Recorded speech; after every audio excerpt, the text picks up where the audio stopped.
Washington Night Show with Asim Siddiqui. अस्सलाम वालेकुम नाज़रीन, वाशिंगटन नाइट शो के साथ मैं हूं आपका मेजबान आसिम सिद्दीकी। पाकिस्तान एयरलाइन बदकिस्मत तैयारा PK-8303 के 97 शहदा के वर्सा को इंसाफ के लिए दरबदर। मुतासरीन की PIA की इंतजामिया के अदम ताउन पर दिलबर्दाश्ता होकर वजीर आजम पाकिस्तान इमरान खान को भी तहरीरी दरख्वास्त लिखी, लेकिन कोई सुनवाई हासिल नहीं हुई। क्यों नहीं हुई? क्योंकि आप तो समझ गए होंगे आप, ऑर्डर तो ऊपर से लेते हैं। सिविल एविएशन जो है एयर मार्शल साहब के अंडर में है। एयर मार्शल साहब कहाँ के हैं वो भी सबको आपको पता है। तो इदारों को हम जो है यस सर कहने वालों को इदारों के सरबराह बना देते हैं। तो जब ये यस सर वाले आते हैं तो ये यस सर सुनना चाहते हैं। ये कभी भी इदारों को तरक्की की राह पे नहीं चला सकते। PIA की तारीख उठा के देख लिए कि ये इन लोगों ने सवाए PIA को पस्ती में पहुंचाने के कुछ नहीं किया, आज तक कुछ नहीं किया। और आज जो ये बेचारे 97 शहदा हैं उनके विरसा के साथ क्या कर रहे हैं, शर्म मगर तुमको आती नहीं। वजीर आजम साहब, आपके अमले को इतनी तो तमीज होनी चाहिए कि जब कोई लेटर लिखता है तो एक्नॉलेजमेंट का आंसर तो दे देते हैं ना। लेकिन मदीने की रियासत में ऐसा होता है। अगर आप बहुत खामोशी से एहतजाज करें, डिफेंस में पढ़े लिखे लोग उनके खिलाफ एक सर्विंग ब्रिगेडियर जो है वो FIR कटवा देता है। शराब कोई बात नहीं, कोई नहीं करेगा, कोई जुलूस नहीं निकलेगा, क्योंकि यस सर कहने की आदत है। पाकिस्तान में जो यस सर कहने की आदत और यस सर सुनने की आदत जो है वो इतना तूल पकड़ गई है कि जो बड़े बड़े इदारे हैं वो तबाह होते चले जा रहे हैं। लेकिन एक इदारा जो है वो कामयाबी की तरफ गामजन है। ख़वातीन हज़रात, इसमें मेरी किसी किस्म की कोई नफ़रत नहीं है, लेकिन जब हम हालात देखते हैं, जब हम देखते हैं कि PIA में जो 2 लोग बच गए थे, उनमें से एक साहब को ऐसे VIP बाकायदा PIA का वो बना के, शर्म नहीं आती आपको? एयर मार्शल साहब, शर्म आनी चाहिए आपको कि आप व्हील चेयर को धक्का लगा रहे हैं और आपके पास टाइम नहीं है उन लोगों से मिलने के लिए जिन्होंने अपने लव वन खो दिए। वो तो बच गए साहब, अल्लाह ताला ने उनकी ज़िंदगी अभी नहीं रखी थी। बहुत सारे लोगों पे आपने इन्वेस्टिगेशन में ये नहीं लिखा, ये नहीं बताया कि जहाज के फ्यूल पे जो है आप पानी छिड़क रहे हैं, मतलब आपके लोग ही ट्रेंड नहीं है। बहुत सारी बातें होंगी आज के प्रोग्राम में। हम उन लोगों के पास चलते हैं जिन्होंने ये सारी चीज़ें अपनी आँखों से देखी हैं। बहुत सारे अहम इंकशाफात करेंगे। कराची की लैब जो DNA लैब है 20 अरब रुपए की बनी है, उसके जो ज़िम्मेदारान हैं वो किस तरीके से लोगों को धमकाते हैं, वो भी देखिएगा आप। तो आइए चलते हैं, उन लोगों से मुलाकात करते हैं, उन लोगों की दास्तान सुनते हैं और ये आप पर है कि आप लोग जो है सुनें, देखें। अगर समझते हैं कि इनके साथ ज़्यादती हुई है तो हुक्काम बाला तक ये बात, ये मैसेज पहुँचाएँ कि सुधर जाओ। मदीने की रियासत ऐसे नहीं बन जाती, कुछ कुर्बानियाँ देते हैं। जब तक आप हुक्म लेते रहेंगे, ऑर्डर पे चलते रहेंगे तो कुछ नहीं होने वाला।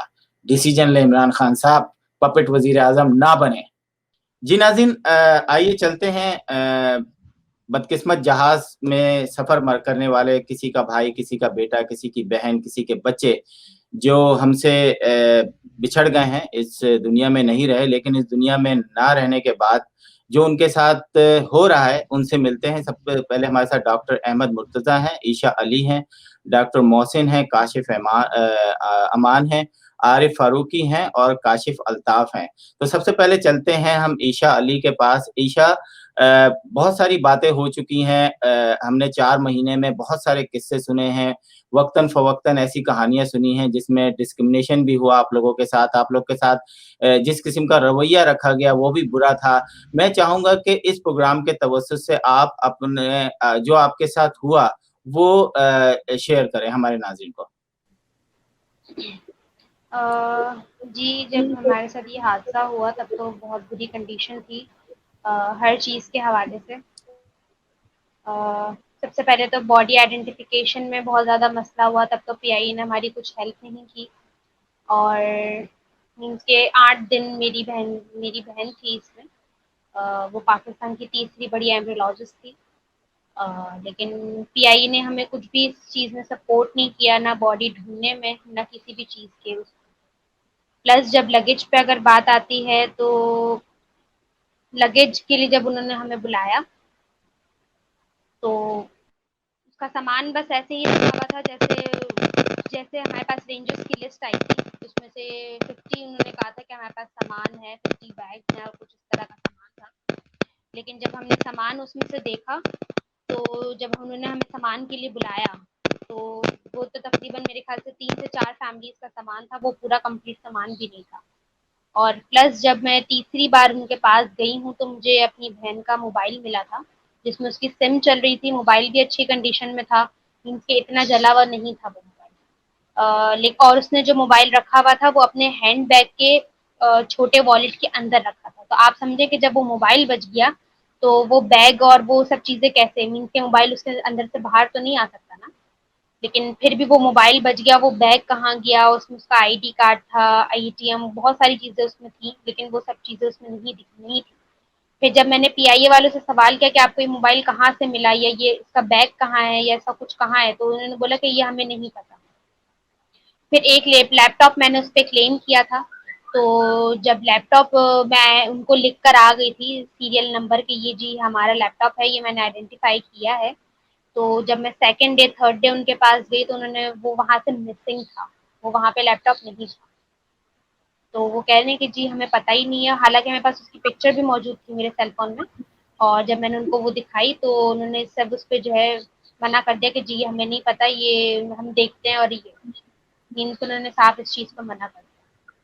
और वाह, वो मतलब ये कि वो लैपटॉप जो है उसके बाद वो गायब हो गया, किसी और को भी नहीं मिला, चले किसी किसी और और को को दे भी नहीं दिया मिला, और उन्होंने। उनके पास से कहाँ गया, वो कब गया, किसी को भी नहीं पता।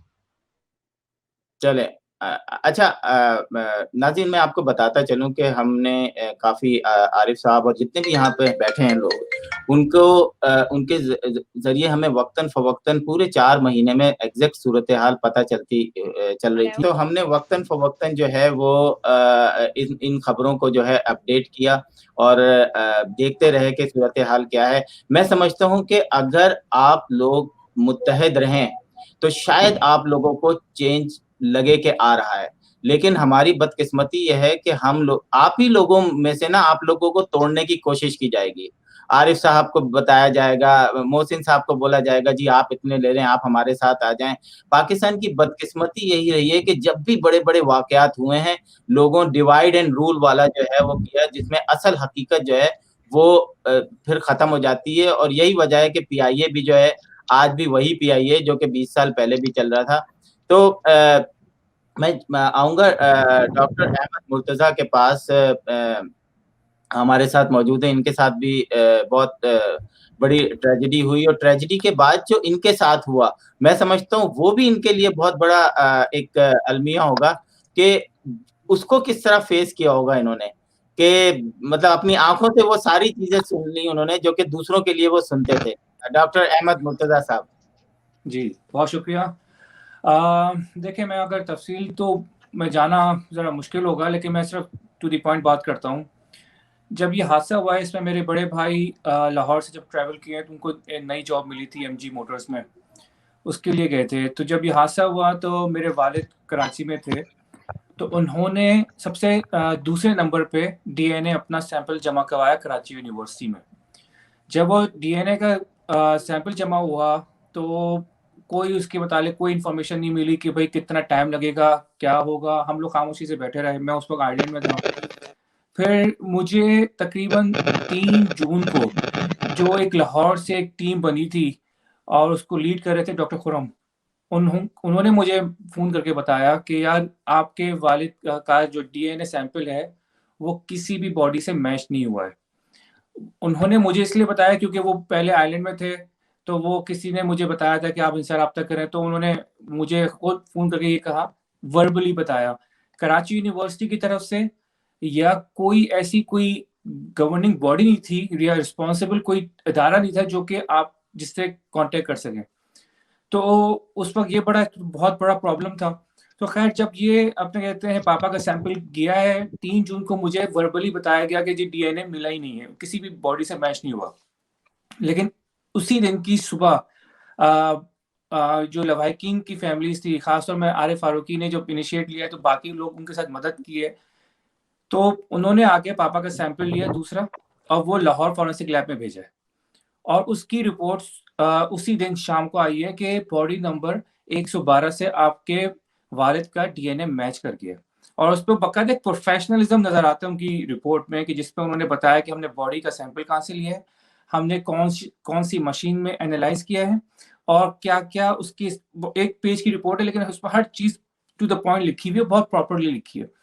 अच्छा, जब हमें ये पता चला 3 या 4 जून को, तो हमने जाके क्लेम की बॉडी सर्च खाने में तो पता चला कि जी इस नंबर की बॉडी ऑलरेडी दी जा चुकी है 28 मई को पीआई स्टीवर्ट की फैमिली, अब्दुल कयूम की फैमिली को, और उन्होंने लाहौर में उसकी तदफीन भी कर दी है। अब हमारे लिए जो चीज़ बड़ा मुश्किल था क्योंकि उनको जो बॉडी दी गई थी वो कराची यूनिवर्सिटी की रिपोर्ट के हिसाब से दी गई थी। अच्छा, अब इसमें कुछ पॉइंट बड़े इंपॉर्टेंट हैं। एक कि हम में से किसी के पास भी कराची यूनिवर्सिटी की किसी के पास भी रिपोर्ट नहीं है।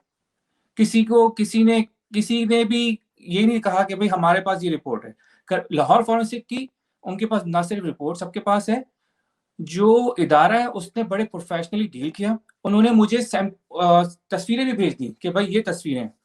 तो मैं फिर 5 जून को मैं पाकिस्तान जब आया हूँ तो रात को 12 बजे मुझे अमेरिका से फ़ोन आया, ठीक है। और वो साहब क्योंकि हैदराबाद से ताल्लुक था उनका और वो किसी ना किसी हवाले से हमें जानते थे, लेकिन वो थे कस्टम कलेक्टर थे और ब्यूरोक्रेसी में उनका बड़ा अमल दखल है, उनके कॉन्टैक्ट्स हैं। तो उनका नाम है शहाब इमाम। तो उन्होंने मुझे फ़ोन किया वालिद को और वालिद को कहा कि ताज़ियत की, और फिर मुझसे बात की और मुझे कहने लगे कि भाई अब क्योंकि सिर्फ 2 बॉडीज रह गई हैं, इनमें से एक लो और बात खत्म करो, मामला खत्म करो। मैंने कहा ऐसे कैसे कर दें भाई, हम जब वो बॉडी हमारी नहीं है तो हम कैसे ले लेंगे। फिर उन्होंने पापा को मैसेज किया कि देखो जो कराची यूनिवर्सिटी की रिपोर्ट है उसको फॉलो करो। तो फिर मैंने उस पर रिप्लाई किया कि इसका मतलब है कि हमारे पास हमारी कोई बॉडी नहीं है। तो कहे नहीं ऐसा नहीं है। अच्छा, अब उनका क्या इससे ताल्लुक था, क्या इसमें मेन चीज आती है कि वो क्यों इसमें इन्वॉल्व हो रहे थे। जो मुझे ये समझ में आई ये बात, क्योंकि उन्होंने उसके बाद मुझे इकबाल चौधरी जो कराची डीएनए लैब के इंचार्ज हैं उनका नंबर सेंड किया, व्हाट्सएप किया कि इनसे बात करो। मुझे उस वक्त तक ये नहीं पता था कि इकबाल चौधरी कौन है और मैं इससे क्यों बात करूं। तो ये उसके बाद मुझे एक और किसी ने फोन भी किया कि नहीं देखो कराची यूनिवर्सिटी की रिपोर्ट पे रिलाई करो क्योंकि ये ऑथेंटिक है। लाहौर वाले जो है ना नहीं चाहते कि कराची में कोई लैब बने। इस तरह की मुझे प्रेशराइज बार हर जगह से तो खैर कर रहे थे। अब जो इकबाल चौधरी हैं या कराची यूनिवर्सिटी है, इनमें कोई नजर नहीं आती। अगर आप देखें ना, इन्होंने प्रोफेशनली उसकी रिपोर्ट किसी को मंजर आम पे किसी फैमिली के विक्टिम्स की फैमिलीज को दी है, ना उन्होंने उसको प्रॉपर्ली कंक्लूड किया है कि किस तरह से लिया है, क्या किया है। किसी के पास भी रिपोर्ट नहीं है। फिर उसके बाद हमें एक जो टीम बनी थी हुकूमत की तरफ से, सिंध गवर्नमेंट की तरफ से, उन लोगों ने टाइम खींचा। फिर पीआईए में थे डॉक्टर इमरान, वो डेंटिस्ट हैं एक्चुअली। तो उनसे मैंने रब्ता किया तो वो कहते हैं कि देखो कराची यूनिवर्सिटी की रिपोर्ट ज्यादा ऑथेंटिक है और उनकी रिपोर्ट पे तुम रहो क्योंकि वो ज्यादा आपको सही रिपोर्ट देंगे। मैंने कहा क्यों? क्योंकि देखो ये अताउर रहमान ने बनाई है, इनके पास जदीद अभी बिल्कुल नई बनी हुई ये लैब है। मैंने कहा ये जो चीजें कुछ भी नहीं है। मैंने फिर अपने फॉरेंसिक मेडिसिन में जो मेरे उस्ताद थे हैदराबाद में, उनसे मैंने बात की कि सर ये क्या इशू है, किस तरह से इसको कंक्लूजन क्या है इसका। तो उन्होंने मुझे कहा कि देखो इनमें डिफरेंस सिर्फ ये आ रहा है कि एक इनकी मशीनों का फर्क है। क्योंकि मुझे डॉक्टर इमरान ने कहा कि आप जो है ना, ये जो लाहौर फॉरेंसिक लैब वाले हैं वो ये 12 पे रन करते हैं सैंपल को और कराची यूनिवर्सिटी वाले करते हैं 24 पे। तो ये ज्यादा रिलायबल है बनस्बत के लाहौर के, वो आधी पे दे देते हैं। तो जब मैंने फॉरेंसिक मेडिसिन के अपने उस्ताद से बात की तो उन्होंने कहा देखो उससे कोई फर्क नहीं पड़ता है।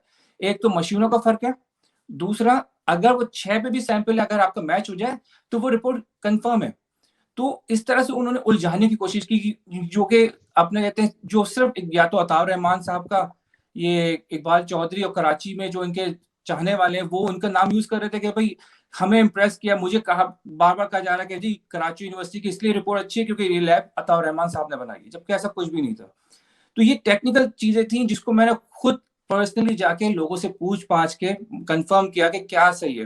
फिर उसके बाद बॉडी के आने में बहुत ज़्यादा मसाइल, बहुत ज़्यादा मुश्किलात सामने आई हैं, क्योंकि वो लाहौर में तदफीन हो गई थी।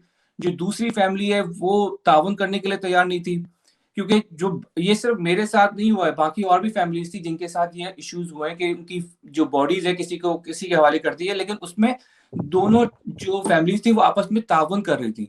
मेरे साथ दूसरा मसला आ रहा था कि जो दूसरी पार्टी थी जिसको भैया की बॉडी दी गई थी, वो हमको ना रिपोर्ट शो कर रही थी कराची यूनिवर्सिटी की, ना वो हमें कुछ सही बता रही थी, सही हकायक से आगाह नहीं कर रही थी। तो वो एक बहुत बड़ा प्रॉब्लम था। लेकिन जो मेन आपको मैं बताऊं, जो मुझे प्रेशर आया, जी अपना कहते हैं मेनली इकबाल चौधरी साहब जो कराची यूनिवर्सिटी के लीड कर रहे हैं, जिनको कुछ भी नहीं पता कि डीएनए कैसे लिया जाता है, कैसे कंडक्ट किया जाता है, उनके चाहने वालों ने बहुत प्रेशराइज किया कि मैं किसी तरह जो भी है उल्टी सीधी रिपोर्ट बॉडी लूं और मामला खत्म करूं। आखिर में सब मैं एक बात और बताता चलूं कि जो आखिरी बॉडी रह गई थी सर्द खाने में, वो फिर अब्दुल कयूम शहीद की फैमिली को दिए, जबकि उसका सैंपल भी लाहौर फॉरेंसिक लैब वालों के पास था। और उनके रिपोर्ट के हिसाब से क्योंकि लाहौर फॉरेंसिक लैब ने मेरे वालिद का लिया, उसके बाद फिर ये हुआ है कि अब्दुल कयूम के भाई, वालिद और उनके बेटे, 3 का सैंपल लिया गया। उन तीनों का सैंपल मैच नहीं हुआ था बॉडी नंबर 112, जो कि मेरे भाई की बॉडी थी। तो हमारे पास 2 तरीकों से ये कंफर्म हो गई थी बात कि वो बॉडी जो लाहौर में उनको दी गई है वो गलत दी गई है उनको। एक कि मेरे वालिद का डीएनए मैच कर गया, दूसरा उनकी फैमिली के 3 लोगों का उस बॉडी से मैच नहीं हुआ था, और जो आखिरी बॉडी सर खाने में थी उससे भी उनका मैच नहीं हुआ था सैंपल, लेकिन फिर भी आखिर में उनको वो दे के मामले को खत्म किया गया। तो इस सारा जो इशू और प्रेशर, मुझ पे जो प्रेशर आ रहा था वो इकबाल चौधरी ही की तरफ से आ रहा था। वो मुख्तलिफ जराव से, अपने कॉन्टेक्ट से बार बार मुझ पे इन्फ्लुएंस करने की कोशिश की जा रही थी कि भाई किसी तरह से मैं कोई भी बॉडी लेके मामले को खत्म करूं। बिल्कुल। ये मैं बताऊं, हमारे यहाँ एक प्रॉब्लम ये है कि शाह से ज्यादा शाह के वफादार। ये बड़ा अजीब एक पाकिस्तान के अंदर है कि आपको अलिफ बे का पता नहीं होता, लेकिन आप अपनी जॉब बचाने के लिए या अपने बड़ों को खुश करने के लिए वो इकदामात कर देते हैं जिससे दूसरे लोगों को काफी मुसीबत का सामना करना पड़ता है। डॉक्टर मोहसिन साहब हमारे साथ हैं। डॉक्टर साहब, बहुत बहुत शुक्रिया आपका। काफी चीजें आपको पता है। मैं चाहूंगा कि हमारे नाज़रीन को बताएं, ये आवाज, ये आप लोग जो इस वक्त मुत्तहिद हैं, मैं समझता हूँ कि आज नहीं तो कल इसका रिजल्ट नजर आएगा। कराची के अंदर मेरा ख्याल है, जो मैं सोच रहा था कि जो फैक्ट्री में आग लगी थी उनके साथ क्या हुआ होगा, मतलब आप लोगों के साथ जो हुआ है उनके साथ क्या हुआ होगा, तो वो तो पता ही नहीं है किसी को। डॉक्टर साहब प्लीज। डॉक्टर अच्छा मोहसिन जी, अच्छा जी, अस्सलाम वालेकुम जी। जी। अच्छा, पहले तो ये आसिम साहब जो आपने वर्ड इस्तेमाल करा था बदकिस्मत तैयारे में, मुझे नहीं पता एग्जैक्टली कि बदकिस्मत वो लोग थे या फिर हम लोग हैं या कौन है, कि ये शायद किस्मत का फैसला ये अल्लाह की तरफ से था। तो बस जो भी था, अब वो अगर शहीद हैं, जो कि है भी कुरान शरीफ में एक आयत में कि वो लोग शहीद के दर्जे में, तो वो तो खुशकिस्मत हुए। और बदकिस्मत तो बेसिकली हमारी फैमिलीज हुई कि जिन्होंने उनको लॉस करा है। तो बाकी ये है कि जैसे शुरू में हम लोग इंश्योरेंस के हिसाब से अगर बात करें, तो इंश्योरेंस के डॉक्यूमेंट के हिसाब से प्रॉब्लम्स आ रहे हैं। ठीक है, पहले तो उन्होंने जो हमारा जो एयर एक्ट डिफाइंड है, अगर मैं आपके साथ स्क्रीन शेयर कर सकूं, एक ये डॉक्यूमेंट है NICL का और मार्च का। NICL कौन है? National insurance company limited. NICL और PIA में क्या रिलेशनशिप है? एक्चुअल में गवर्नमेंट ऑफ पाकिस्तान में डिफाइंड है कि कोई भी government entity direct insurance company के पास जा नहीं सकती। PIA एक गवर्नमेंट कंपनी है, एक इंश्योर, ठीक है, एक कैरियर है, नेशनल कैरियर है, तो ये डायरेक्ट इंश्योरेंस कंपनी के पास जा नहीं सकता। तो दरमियान में इन्होंने हायर करा हुआ एक नेशनल इंश्योरेंस कंपनी लिमिटेड, जो कि ओन बाय, जैसे आपको लिखा हुआ भी नजर आ रहा है, own by the government of Pakistan. तो ये इनकी, अब PIA बेसिकली लिंक करता है नेशनल इंश्योरेंस कंपनी को, यानी हमारे टिकट्स में जो भी इंश्योरेंस के जो पैसे होते हैं वो बेसिकली NICL के पास जाते हैं। ठीक है, NICL ने ये सर्विसेज मजीद सबलीस की भी एक तरह से री इंश्योर्ड करवाई हुई है, और वो है बेसिकली मार्च। तो ये जो डॉक्यूमेंट है ये मार्च और NICL के दरमियान का है, और इसकी जो वैलिडिटी है वो 29/12/2020 तक है। जैसे कि आपको इसमें नजर आ रहा होगा, ये operating anywhere in the world, यानी अगर कोई भी तैयारा हादसा होता है तो PIA की एयरलाइन जो भी है वो इस डॉक्यूमेंट के हिसाब से रीइंबर्समेंट करेगी, जो भी इंश्योरेंस की अमाउंट है वो पे करेगी। अच्छा, इसमें आपको लिखा हुआ आ रहा है नजर, एक वर्ड इस्तेमाल हो रहा है एनीवेयर इन द वर्ल्ड, एक तो ये है, और AOA। AOA का मतलब क्या है कि एनी वन एक्सीडेंट, यानी जब भी खुदा ना खास्ता कोई एक्सीडेंट होगा तो $1 अरब की इंश्योरेंस है ये ओवरऑल ना, यानी ठीक। जो भी इंश्योरेंस कंपनी है वो PIA को $1 अरब तक देगी। $1 अरब होता क्या है वैसे बेसिकली, अगर इन शॉर्ट अगर देखा जाए, अगर एक इंसान की जिंदगी के हिसाब से देखा जाए तो किसी भी इंसान को एक इंश्योर्ड सम मिलता है, ठीक है। तो PIA को हमेशा जब भी एनी वन एक्सीडेंट, साल में अगर खुदा ना खास्ता 2 एक्सीडेंट हो रहे हैं तो PIA को $2 अरब मिलेंगे, 3 हो रहे हैं तो $3 अरब, यानी ये भी कोई बाउंड्री नहीं है। लेकिन ये लोग क्या करते हैं कि अगर आप इस डॉक्यूमेंट के एंड पे जाए, इसी तरह से अगर हम लोग स्क्रॉल मैं करूं तो PIA वाले जो हैं, जहाज को जो एक्सीडेंट जो इंसिडेंट हुआ है जहाज वाले को, तो वो लोग कह रहे हैं कि हम लोग इस डॉक्यूमेंट के हिसाब से 19, ये वाला फिगर है बेसिकली, ये जो जहाज था इंश्योर्ड इस अमाउंट का था, हम्म। ठीक है। उसको तो वो लोग कह रहे हैं कि हम इसी डॉक्यूमेंट के हिसाब से पेमेंट कर देंगे, लेकिन वो जो फैमिलीज हैं उनको कह रहे हैं कि हम इस डॉक्यूमेंट के हिसाब से नहीं करेंगे, लेंगे वो इस डॉक्यूमेंट के हिसाब से, लेकिन हमें जो पेमेंट करेंगे वो करेंगे कैरिज बाय एयर एक्ट, और ये है 2012 का। अच्छा, इन्होंने क्या करा है कि इंश्योरेंस तो रिवाइज होती है साल की बेसिस पे, ठीक है, लेकिन इन्होंने एक तरह से एक इसके अंदर एक अपने आप को बचाने के लिए ये रखा हुआ है कि हमारे सामने ये फेस दिखा देते हैं एयर एक्ट का 2012 का, हमें कहते हैं कि हम आपको देंगे इसके हिसाब से, क्योंकि ये तो एक्ट है, ये तो एक तरह का एक बाइबल है समझ लें, हम तो आपको इसी के हिसाब से देंगे, लेकिन लेंगे तो इसके हिसाब से लेंगे, यानी दो अलग अलग डॉक्यूमेंट्स हैं। एयर एक्ट क्या कहता है? एयर एक्ट ये कहता है कि पर पैसेंजर जो मिलेगी वो 50 लाख रुपए मिलेगी। मार्श का डॉक्यूमेंट क्या कहता है? मार्श का डॉक्यूमेंट कहता है कि पर पैसेंजर मिनिमम जो मिलेगी वो मिलेगी 11 करोड़, ठीक है। मैक्सिमम जो है वो डिपेंड करेगी फैमिली की वर्थ कितनी है, यानी बंदे की इंडिविजुअल बंदा जो था उसकी कैपेसिटी कितनी थी, वो कितना कैपेबल था, ठीक है, जो कि सेंस भी बनता है। लेकिन एक मिनिमम डॉक्यूमेंट है जिसको एक मिनिमम अमाउंट है जो कि इस डॉक्यूमेंट के हिसाब से डिफाइंड हो रही है 11 करोड़ रुपए। 11 करोड़ रुपए, और इसको ये लोग डिफाइन करते हैं SDR की फॉर्म में। ये आपको लिखा हुआ नजर आ रहा होगा, SDR 2,50,000 पर पैसेंजर फॉर बॉडली इंजरी, ठीक है, सिर्फ इंजरी की बात हो रही है, और अपर लिमिट डिफाइन भी नहीं है, ठीक है। अपर ये लिमिट कितनी है? सारी चीजें वो आप जितना जहाज में जा सकते हैं जा डॉलर सकते पर हैं। है। मैं क्लियर कर दूं आपको कि ये सारी चीजें जो आप बात कर रहे हैं, जो नंबर्स हैं, वो सारे डॉलर अमाउंट में है। नहीं, ये एक SDR है, ये एक स्पेशल ड्राइंग राइट्स कहलाते हैं, और इसका जो फिगर है वो डॉलर के हिसाब से अराउंड 1.3 टाइम्स ज्यादा होता है, ठीक है। ये एक स्पेशल ड्राइंग राइट्स होता है जो कि बेसिकली जो जितनी भी स्टेबल करेंसी है, जैसे आपका डॉलर है, यूरो है, येन है, इन सबको कंबाइन करके एक बनाई गई है जिसको कहलाता है SDR। इस डॉक्यूमेंट में SDR भी डिफाइंड है, और इस डॉक्यूमेंट में कहीं कहीं डॉलर भी डिफाइंड है। जैसे जहाज की जो वैल्यू है वो डॉलर में भी डिफाइंड है और SDR में भी डिफाइंड है। तो SDR भी अगर आप काउंट करें इंटरनेट के ऊपर, आप कैलकुलेशन जैसे हम लोग डॉलर लिखते हैं, डॉलर टू PKR कन्वर्जन, इसी तरह से एक ऑप्शन ये भी आता है SDR टू PKR कन्वर्जन। जब आप उसको कन्वर्ट करेंगे तो ये अमाउंट इतनी ही बनती है 11 करोड़ के करीब, ठीक है। तो एक तो अच्छा, इसमें अंदर दूसरी जो चीज है जो इंटरेस्टिंग है वो ये है कि अगर बैगेज भी अगर लॉस या डैमेज होगा या डिले होगा, उसके हिसाब से भी इंश्योरेंस की अमाउंट मिलती है। तो एक इन्होंने एक ये भी काम किया हुआ है कि हमें बैगेज भी अभी तक कोई प्रोवाइड नहीं किया, जिसके बारे में काशिफ अल्ताफ साहब आपको बताएंगे कि बैगेज भी इन्होंने कोई प्रोवाइड नहीं किया। और हमें वो यही कह रहे हैं कि जो भी बैगेज है वो साल बाद, पहले हमें यही कह रहे थे कि जो भी बैगेज होगा वो साल बाद मिलेगा। साल बाद का कॉन्सेप्ट क्या है कि वो इसके बिहाफ पे कि भाई बैगेज हमारा लॉस हो चुका है तो वो इंश्योरेंस के अमाउंट को क्लेम कर लेंगे, लेकिन वो फैमिलीज को ट्रांसफर नहीं होंगी, राइट। अच्छा, कैरिज बाय एयर एक्ट में कितनी अमाउंट डिफाइंड है? कैरिज बाय एयर एक्ट में डिफाइंड है 1,000 रुपए पर केजी, यानी 30,000 रुपए मिलेंगे। और इसमें जो डिफाइंड है अमाउंट मार्च वाले डॉक्यूमेंट में वो डिफाइंड है 12 लाख, ठीक है। इसमें भी डिस्क्रिपेंसी मौजूद है। तो ये ओवरऑल इनका सिनेरियो है। अच्छा, कैरिज बाय एयर एक्ट के हिसाब से अगर देखें तो कैरिज बाय एयर एक्ट में एक तो ये है कि 50 लाख रुपए डिफाइंड थे, और इसके अंदर ये लिखा था हर 2 साल बाद ये बढ़ेंगे, ठीक है। क्योंकि डॉलर, ये जब डॉक्यूमेंट बना था 2012 में, उस वक्त जो था $50,000 वॉज इक्वल टू 50 लाख, ठीक है, ये कॉन्सेप्ट था, ठीक है। अब डॉलर आपका कहाँ पहुंच गया, और ये अपनी जगह 50 लाख पे ही खड़े हुए, यानी 50,000 रुपए मौजूद हैं।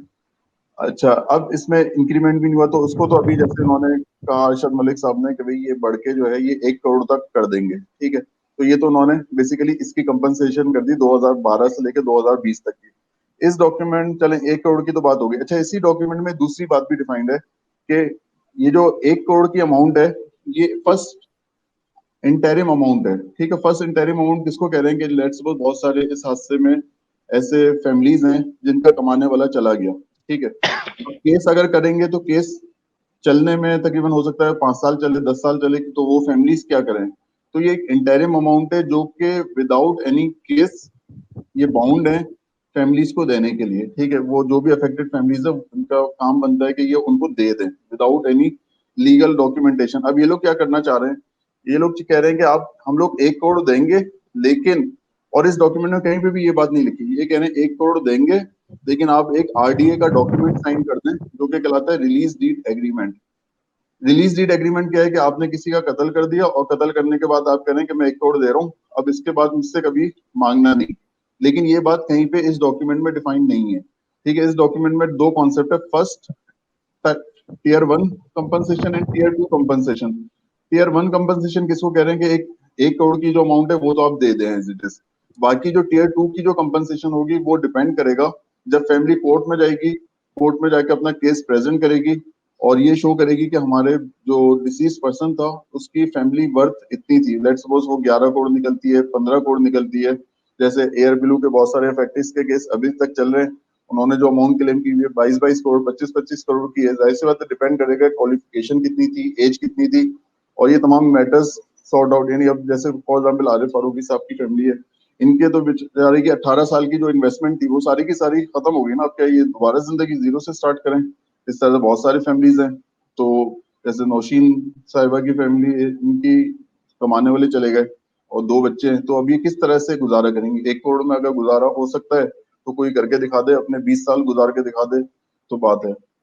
तो इन्होंने 2 अलग अलग फेसेस हमें डिफाइन कर दिए हैं, एक में एयर एक्ट डिफाइन कर दिया है, एक में उन्होंने मार्च का डॉक्यूमेंट डिफाइन कर दिया है। तो हमें वो इसी दरमियान में खेल रहे हैं और कह रहे हैं कि 1 करोड़ की अमाउंट अगर लेनी है आपको तो आरडीए साइन करें। ये भी आपको बताता चलूं कि पिशावर हाई कोर्ट ने आरडीए के डॉक्यूमेंट को इलीगल करार दिया है, ठीक है, कि ये लीगल नहीं है, ठीक है, क्योंकि कहीं पे डिफाइन भी नहीं है और आप किसी को बाउंड नहीं कर सकते कि आप 1 करोड़ ले लो, ना आप मुझसे मजीद पैसे मांगना, ना हमारे ऊपर मजीद कोई केस करना। अगर नहीं, लोग नहीं चाहते ये सब चीजें तो हम पैसे भी नहीं देंगे। यानी इस तरह से उन्होंने, तो बंदा क्या करे, यानी जो जिनका कोई सर्वाइवल नहीं है तो इसके लिए तो दूसरा ऑप्शन खुदकुशी बचता है। तो इन शॉर्ट ये कह रहे हैं कि आप खुदकुशी कर लें। इसको अगर आप दूसरे वर्ड्स में देखें, सिंपल टर्म्स में, आपने एक बंदे की इंश्योरेंस करवाई जिसकी मैंने एग्जाम्पल भी दी थी, काफी लोगों को दी है, तो अगर मैं उसको दोबारा कोट करूं तो अगर मैंने, जैसा हारून अब्बासी साहब आए थे हमारे पास एक जो मोहतसब में, वो कहने लगे आप लोग ग्रीडी हैं, आप जो है ना 50 लाख हम लोग आपको 1 करोड़ ऑफर कर रहे हैं, आप 1 करोड़ लेके खामोश क्यों नहीं हो जाते? ठीक है, हम जितने भी लेते रहे इन शॉर्ट के वो 11 करोड़ लें, वो उनका राइट है, लेकिन आप लोग 1 करोड़ लेके खामोश हो जाए तो आप लोग ग्रीडी हैं। उन्होंने वर्ड इस्तेमाल किया था ग्रीडी है, वो हमने एप्लीकेशन में उनको वापस रिप्लाई भी दिया था। तो मेरा उनको कहना यही था कि लेट सपोज अगर आपके बच्चे हैं, 2 बच्चे, लेट सपोज उनकी मैं अपनी जेब से पॉकेट से इंश्योरेंस करवा दूं स्टेट लाइफ की या किसी भी बीमा पॉलिसी की, और कल को लेट सपोज वो किसी भी वजह से कत्ल हो जाते हैं, ठीक है, अगले ही दिन मैं आपके जाके मैं आपको कहूँ कि आपके बच्चे की इंश्योरेंस थी 10 करोड़ और मैंने आपको दे रहा हूँ 50 लाख, आप ये रखें और खामोश हो जाएं, तो क्या आपको एक्सेप्टेबल होगा? तो अगर आप ज्यादा की डिमांड कर रहे हैं तो इसका मतलब है कि आप ग्रीडी हो गए। आप मुझसे कहें कि आप 10 करोड़ दो, तुमने इंश्योरेंस 10 करोड़ की कराई थी तो 10 करोड़ दो। इंश्योर्ड सम जो है एक वर्ड इस्तेमाल किया जाता है, आप ज्यादा बेहतर जानते हैं, बाहर के ममालिक में इंश्योरेंस का कॉन्सेप्ट बहुत ज्यादा मौजूद भी है। तो इंश्योर्ड सम जो होता है वो हमेशा दिया जाता है, ये नहीं होता इवन के अगर मैंने कोई इंश्योरेंस पाकिस्तान में भी करवाई हुई है, स्टेट लाइफ भी डिफाइन करता है, अगर 20 साल की भी इंश्योरेंस है और लेट सपोज जिसने इंश्योरेंस करवाई थी वो बंदा 10 साल बाद एक्सपायर हो गया और उसने सिर्फ 10 किस्तें भरी थी एक तरह की, तो उसको जो मिलेगी अमाउंट उसकी फैमिली को वो 20 करोड़ की मिलेगी। ये नहीं होगा कि आपने 10 किस्तें दी थी तो आपको 10 इतने ही दे दिए जाएंगे। इन शॉर्ट सम जो होता है वो कॉन्सेप्ट मौजूद है दुनिया भर में। तो हमारा भी कॉन्सेप्ट यही है कि थोड़ी सी चीज मैं क्लियर करना चाहूंगा आपसे कि हमारे नाज़रीन को जरा मोटे मोटे अल्फाजों में एक चीज बताना चाहेंगे आप, ये आपका मतलब ये है कि आपका जो इंश्योरेंस की रकम जो डॉक्यूमेंट्स में है वो आप लोगों को नहीं दी जा रही, बहाने से उसको रोका जा रहा है। एक सर्टेन अमाउंट दे के एक फैमिली को कहा जा रहा है कि आप हम जैसे अमेरिका में होता है कि ट्रैफिक के हादसात में कि वो साइन करवा लेते हैं कि जी आप मेडिकल नहीं करेंगे, लेकिन अगर कोई बंदा गुजर जाता है तो फिर उनका जो अकॉर्डिंग टू इंश्योरेंस होता है वो उनको यू हैव टू पे। तो ये Yes. वाली बात आपका है कि आपको वो पैसे नहीं मिल रहे जो पीआईए की जो इंश्योरेंस है, जो पीआईए खुद तो ले रही है लेकिन आप लोगों को नहीं दे रही है, ये कहने का जी मतलब है आपका। जी जी। एक तो ये है, दूसरी चीज ये है कि ये लोग ये कहते हैं कि हमें भी नहीं मिल रहे, ठीक है। अब अगर लेट सपोज, अगर मैं मान भी लूं कि लेट सपोज उनको नहीं मिल रहे, तो वो क्यों नहीं मिल रहे, सवाल ये है ना। अगर वो कह रहे हैं कि हम लोग तो इंश्योरेंस कंपनी से भी 50 लाख ही लेंगे लेट सपोज, तो फिर आप इतना हैवी प्रीमियम क्यों पे कर रहे हैं। अगर मैंने एक इंश्योरेंस करवाई हुई है $1 अरब की, और प्रीमियम में पे कर रहा हूँ $1 अरब के हिसाब से, जाहिर सी बात है, आप समझ सकते हैं कि एक बंदे की इंश्योरेंस 11 करोड़ की हो तो मैं 11 करोड़ के हिसाब से इंश्योरेंस प्रीमियम पे करूंगा। एक बंदे की प्रीमियम 50 लाख की हो तो उसकी इंश्योरेंस प्रीमियम कितना बनेगा, आप ये भी समझ। तो अब अगर हम लोग मान भी लें उनकी बात कि वो कह रहे हैं कि हम लोग जितना लेंगे उतना ही आपको देंगे, फिर आपने ये दिखाने के लिए रखा है डॉक्यूमेंट। और अगर दिखाने के लिए तो नहीं रखा, जाहिर सी बात है ये इसकी वैलिडिटी है, साइन डॉक्यूमेंट है, और इन बिटवीन एनआईसीएल और मार्श जो कि यूके बेस्ड ऑर्गेनाइजेशन है, ठीक है। तो आपने ऐसा तो नहीं किया होगा, इसका मतलब आप इंश्योरेंस की अमाउंट जो जो आप प्रीमियम जो पे कर रहे हैं वो $1 अरब का है, और दे रहे आप 50 लाख है, ठीक है। इसका मतलब ये हुआ कि दरमियान में आप लोग भी हैंकी पैकी कर रहे हैं, अच्छा डॉक्टर ठीक है, साहब कहीं ना कहीं तो ये होगा। बताइए कि आप जो है आपने इतनी रिसर्च की है, आपकी पूरी टीम है, आप किसको कसूरवार ठहराते हैं इस इंश्योरेंस के मामले में? देखिए कोई ना कोई तो है ना, यानी किसी से भी ये पूछना चाहिए कि आपने एक तरफ फेस बनाया हुआ है एयर एक्ट का, ठीक है, और ये अभी का नहीं है, 2012 से चला आ रहा है, और दूसरी तरफ आप एक हैवी इंश्योरेंस अमाउंट पे कर रहे हैं एनआईसीएल और मार्च के दरमियान। तो कोई ना कोई, और इसमें ये सिर्फ करंट नहीं होगी बल्कि ये एक जिसको कहते हैं कि हो सकता है ब्यूरोक्रेसी इन्वॉल्व हो, जो कि कांस्टेंट एक फैक्टर है, ठीक है। क्योंकि ये लोग तो आने जाने वाली चीजें, जैसे सीईओ हो गए या इस तरह के जो हो गए, कुछ लोग ऐसे इन्वॉल्व हैं जो कि जिनको कंटिन्यूअसली इस डॉक्यूमेंट की बेसिस को का फायदा मिल रहा है, यानी बट अदरवाइज जरूरत क्या है। आप एक एनआईसीएल और मार्च का डॉक्यूमेंट हर साल बनता है, जैसे मैंने आपको दिखाया कि इसकी वैलिडिटी सिर्फ आपने दिसंबर बताया, तक है। आपने सॉरी मैं आपकी बात काट रहा हूँ, आपने बताया एनआईसीएल जो है वो गवर्नमेंट का ही एक डिपार्टमेंट है। जी तो मतलब ये है कि एक्चुअल तो गवर्नमेंट ही कसूरवार है, क्योंकि एक डिपार्टमेंट से दूसरा डिपार्टमेंट फिर दूसरा, तो गलतियां भी सामने नहीं आ रही। यहाँ पर हमने सुना कि जो लेटर्स हमें मिले कि जी जो पायलट की या नीचे जो जमीन पे हमला था उनकी भी, उनको भी कोई सजाएं नहीं दी गई, उनको तंबीह कर दी गई है। तो हमारे माशरे का एक बड़ा अजीब सा एक, स्पेशली पाकिस्तान के अंदर, कि हम कभी सजा पे जो है ना वो आके नहीं ठहरते, हम माफी तलाफी पे काम करते हैं। मैं चाहूंगा कि आखिरी 2-3 मिनट आप जो भी कहना चाहें प्लीज कहें, ताकि हम आगे करें प्रोग्राम को। जी नहीं, आपने बिल्कुल सही बात आइडेंटिफाई की, सजा को मेरा भी यही है कि जो भी सजा है वो अभी के हिसाब से दी जाए। ये लोग इनसे जब भी बात करो ये कहते हैं हमने पॉलिसी बना दी है। अच्छा, पॉलिसी का इफेक्ट कब आएगा, वो जब कभी नेक्स्ट इंसिडेंट खुदा ना खास्ता होता है तो तब नजर आएगा। अच्छा, उस वक्त कहेंगे हमने नई पॉलिसी बना दी है। जैसे हमारा एक सिंपल सा एक और डिमांड भी है कि एटीसी में जो बंदा मौजूद था उसको आप फांसी दो, जिसने अपनी जॉब पूरी नहीं करी, जिसका काम था कि लैंडिंग गियर ओपन हुआ, जो पायलट था वो तो मर गया, ठीक है, उसको तो आप ना कुछ कर सकते हैं, कुछ भी नहीं। लेकिन जो मौजूद है, जैसा अभी आपने हाईलाइट करा कि सजा का कॉन्सेप्ट होना चाहिए, तो जो बंदा मौजूद है जिसको अभी तक ये आइडेंटिफाई भी नहीं कर पा रहे, हमें बता नहीं रहे, उनको तो पता है कौन है लेकिन हमें नहीं बता पा रहे, डिस्क्लोज नहीं कर रहे कि कौन था बंदा, और उसको फिर कोई पनिशमेंट देते। तो ये आपने सही बात आइडेंटिफाई की, थैंक यू जी। अच्छा, चलें नाज़रीन हम आगे चलते हैं। हम बात कर रहे हैं वन बाय वन, उसके बाद जो है हम थोड़ा-सा अपनी बातें भी करेंगे। उसको सुनने के लिए भी हमारी पाकिस्तान गवर्नमेंट जो है वो तैयार रहे, क्योंकि मदीने की रियासत में जो हो रहा है वो भी एक अजीब-सा कहानी है, और मेरा ख़्याल है कि जो आपने लेटर लिखा था कि इमरान खान को, वो भी मैं शेयर करूँगा, मैं कर ही देता हूँ बल्कि अभी, कि और मुझे बड़ा अफ़सोस हुआ इस बात को, अभी मुझे जब कन्फर्मेशन मिली कि इसका कोई रिएक्शन भी नहीं आया। मतलब कि जी हमें मिल गया है लेटर, शुक्रिया आपका, हम इस पे बात कर रहे हैं। मैं चाहूँगा कि आरिफ साहब से थोड़ा-सा कि अब ये लेटर मैंने दिखाई दिया है, तो बस थोड़ा-सा मुझे आरिफ साहब ये बता दें कि वाक़ई इसका कोई रिएक्शन नहीं आया, आपके पास कोई एक्नॉलेजमेंट नहीं आया? जी। सर कोई एक्नॉलेजमेंट वगैरह नहीं आया है। उससे ज़्यादा what has been done is an atrocity once again.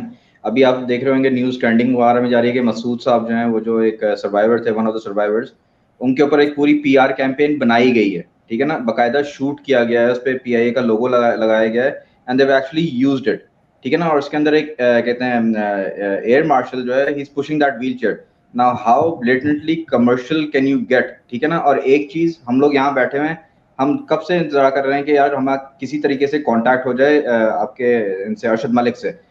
4 महीने हो गए, वो उस बंदे ने एक दफा भी कॉल नहीं की है ना। उनके बंदे नीचे जो उनके हैं क्रोनीज वाला, उनसे कॉल करवा देते हैं, उनके पास पावर नहीं है, क्योंकि अरशद मलिक के पास भी इस टाइम पे पावर नहीं है। देयर लाइक पीपल अबव, ठीक है ना, who are actually pulling the strings.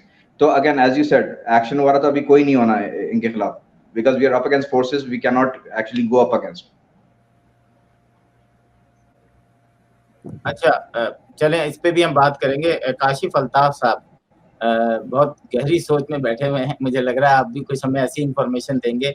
और ये एक ऐसा प्रोग्राम है नाज़िम, मैं आपको बताऊं कि आप लोगों पे भी एक फर्ज होता है कि अगर आप कोई ऐसी चीज देखें कि माशरे में किसी के साथ नाइंसाफी हुई है, आपको भी चाहिए कि वो ज्यादा से ज्यादा लोगों को बताएं कि जी इस लोगों के साथ कम से कम अपनी जॉब पूरी करें।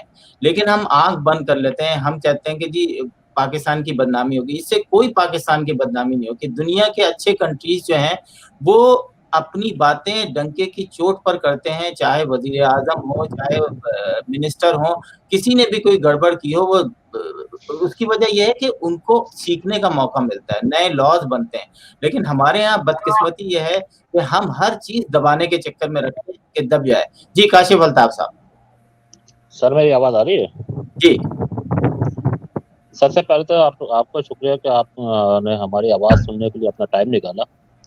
नंबर 2, मैं अप्रिशिएट करूंगा आरिफ फारूकी साहब को। मैं ये समझता हूँ कि मेरे घर में जो मेरे भाई भाभी और 2 बच्चे शहीद हुए हैं, मेरा गम इतना नहीं है जितना ये आरिफ फारूकी साहब का गम है। मैं इनसे भी पहले ही बोल चुका हूँ क्योंकि इनकी पूरी फैमिली लॉस हो गई है। और मैं इस पूरे सिनेरियो के अंदर ये तमाम शुरका जो हैं, जिसमें डॉक्टर मोहसिन हैं, काशिफ हैं और ईशा हैं, इनका ही बहुत शुक्रिया अदा करूंगा कि इन्होंने हमारे लिए बहुत काम किया। अच्छा, अब मैं आता हूँ उसके ऊपर कि मतलब कि हमारे साथ क्या हुआ, व्हाट हैपेंड विद मी। ये वह 22 मई को जो सारा इंसिडेंट हुआ वो सबकी नॉलेज के अंदर है। इसमें मेरा भाई आ रहा था लाहौर से अपनी फैमिली के साथ, जिसमें उसकी वाइफ थी और 2 बच्चे थे। अच्छा, उनकी पूरी फैमिली लॉस हो गई। देखिए, एक शेर है कि मतलब कि हाथ से बढ़कर सानेहा क्या हुआ, कोई भी रुका नहीं हादसा देखकर। यहाँ पर रुके तो सब है, लेकिन मतलब इस हादसे के बाद क्या हुआ और हमारे पर क्या बीत रही है, ये किसी को भी नहीं मालूम। ये भी आप लोगों की बड़ी अच्छी बात है कि आपने सानिया बल्दिया का जिक्र किया कि उन इफेक्टिव्स के ऊपर क्या गुजर रही होगी, जो जिनको कुछ मालूम ही नहीं है। हमें तो भारत बहुत बहुत कुछ मालूम है, और गुज़श्ता 23-24 साल से मैं इस सिस्टम के खिलाफ लड़ भी रहा हूँ, और उसका नतीजा ही मैंने भुगता है कि आप बेहतर समझ सकते होंगे, इसलिए शायद मैं ज्यादा बोलता भी नहीं हूँ। बहरहाल ये कि फैमिली तो चली गई, लेकिन अफसोस ये है कि मतलब कि उसके बाद ना तो पीआईए ने किसी किस्म का हमसे रब्ता किया, ना ही किसी भी गवर्नमेंट इंस्टीट्यूशन ने हमसे किसी किस्म का रब्ता किया। इवन के प्राइम मिनिस्टर को भी खत लिखा गया तो उन्होंने भी किसी किस्म का कोई पॉजिटिव तो दूर की बात है, कोई रिस्पॉन्स देना भी मुनासिब नहीं समझा। खैर, बहरहाल हम इस मुमलकत खुदादार पाकिस्तान के अंदर जिंदा है, और जब तक जिंदा रहेंगे इन लोगों को इंशाल्लाह बद्दुआएं देते रहेंगे। और हमें तो यहाँ पे इनका इंश्योरेंस, वो डॉक्टर मोहसिन ने बड़ी ब्रीफली डिस्क्राइब किया, इंश्योरेंस के मुताबिक, कैरेज एक्ट के मुताबिक हमें तो उन हमारे प्यारों को लगेज तक नहीं मिला। एक मोबाइल मिला था, जिस तरह ईशा को शायद उनकी बहन का मिला था, इस तरह मेरे भाई का मोबाइल मुझे मिला। इसके अलावा उसका एक आईडी कार्ड मिल गया। उसके बाद हमें तो कुछ नहीं मिला। और जाहिर सी बात है, उसके बाद ये डॉक्टर मोहसिन के मुताबिक के मतलब जो लॉस्ट और डैमेज का क्लेम जो है वो भी हम कर लेंगे, देखते हैं क्या होता है। बस मैं इससे ज्यादा कुछ कह नहीं सकता। काशिफ साहब, एक बात हमने सुनी थी कि 90 लगेज रेंजर्स ने पीआईए के हैंडओवर किए थे, ये हमने खबर सुनी थी। बिल्कुल तो बिल्कुल सही, तो बिल्कुल ये सही, बिल्कुल। 90 लगेज गए कहाँ? ये बाकायदा डॉक्यूमेंटेड है, रेंजर्स के रिकॉर्ड के मुताबिक कि उन्होंने पीआईए के हैंडओवर किए थे ये लगेजेस।